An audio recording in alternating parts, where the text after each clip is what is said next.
বহুদিনৰ মূৰত তোমালৈ বুলি এক কলম লিখিছোঁ। নাজানো ডাকুৱালে পোৱাই নে নোপোৱাই। প্ৰায় এটা বছৰে হ'ব হ'ল তুমি মোক এৰি থৈ যোৱা। তোমাৰ সেই মিঠা মাতটোৰ বাবে মই এতিয়াও একেদৰে ৰৈ আছোঁ। নাজানো ভগৱানে তোমাৰ সেই মিঠা মাতটো শুনিবলৈ সুবিধা দিয়ে নাই নে নুশুনাকৈ মোক এই পৃথিৱীৰ পৰা লৈ গুচি যায়।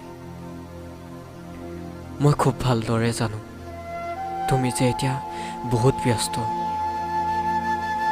তোমাৰ বাৰু মোলৈ মনত নপৰেনে? মোৰ সৈতে আকৌ আগৰ দৰে কথা পাতিবলৈ মন নাযায়নে? মইতো এতিয়াও তোমাৰ সেই মিঠা মাতটো শুনিবলৈ একেদৰে ৰৈ আছোঁ। তোমাৰ বাৰু মন নাযায়নে আগৰ সেই দিনকেইটালৈ উভতি যাবলৈ? মনত নপৰেনে সেই দিনকেইটালৈ যেতিয়া আমি আকাশলৈ চাই তৰা লিখিছিলোঁ, সময়বোৰ পাৰ কৰিছিলোঁ। দুয়োৰে মেছেজ আৰু ফোন কলৰ বুকুত তুমি মোৰ হাতত আৰু মই তোমাৰ হাতত মিলাই প্ৰতিজ্ঞা কৰিছিলোঁ যে উৰেতো জীৱন তুমি মোৰ আৰু মই তোমাৰ হ'ম। কিন্তু আজি সেই প্ৰতিজ্ঞা কিয় সলনি হ'ল? কিয় মৰমবোৰ বৰফৰ পাহাৰবোৰৰ গতে খহি গ'ল?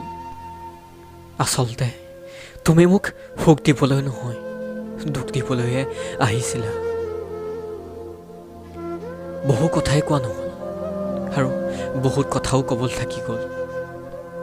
সেইদিনা তোমাৰ প্ৰিয় বান্ধৱীজনীক লগ পাইছিলোঁ। তাই কৈছে অহা মাহত হেনো তোমাৰ বিয়া। ভাল খবৰটো মোক তুমি দিয়া হ'লে মই বেছি সুখী হ'লোহেঁতেন। এতিয়াও কোনো কথা নাই। বিয়াৰ শুভকামনা জনালোঁ। ভালকৈ থাকিবা, কুশলে থাকিবা।